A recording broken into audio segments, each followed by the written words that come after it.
Hello guys, this is Neha, you watching Google Bollywood.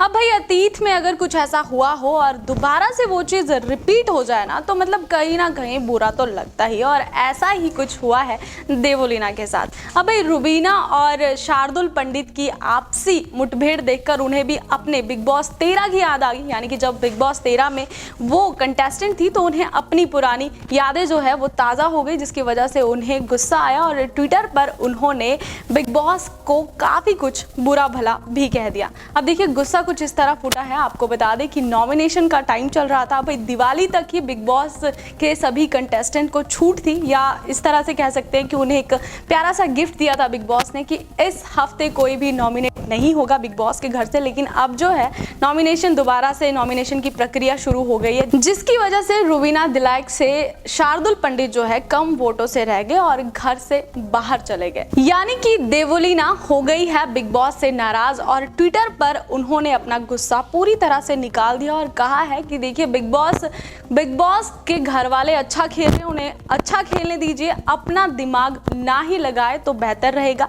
उन्हें अपनी कुछ पुरानी यादें बिग बॉस 13 सीजन की अगर बात करें तो वो उन्हें याद आ गया। अगर बात की जाए शार्दुल पंडित, तो सलमान खान ने खुद भी कहा था कि कुछ ही वोट थे जिसकी वजह से वो रह गए। यानी कि 2-3 वोटों का फर्क पड़ा और वो घर से बेघर हो गए। और इस पर देवोलीना ने कहा कि सीजन 13 में भी कुछ ऐसा ही हुआ था, जब रश्मि देसाई से मैं और आरती कुछ ही वोटों से रह गए थे और घर से बाहर बेघर हो गए थे। देवोलीना ने सीजन 13 में काफी अच्छा खेला था और लोगों ने उन्हें काफी पसंद भी किया था, लेकिन उनके बैक में पेन होने की वजह से, यानी कि उन्हें इंजरी आ गई थी बैक में, जिसकी वजह से उन्हें घर से बाहर जाना पड़ा। अब इस पर आपकी क्या है राय, कमेंट बॉक्स में जाकर बताना बिल्कुल ना भूलिएगा। इसी के साथ मुझे यानी नेहा को दीजिए बॉलीवुड की लेटेस्ट अपडेट्स के लिए देखते रहिए गूगल बॉलीवुड।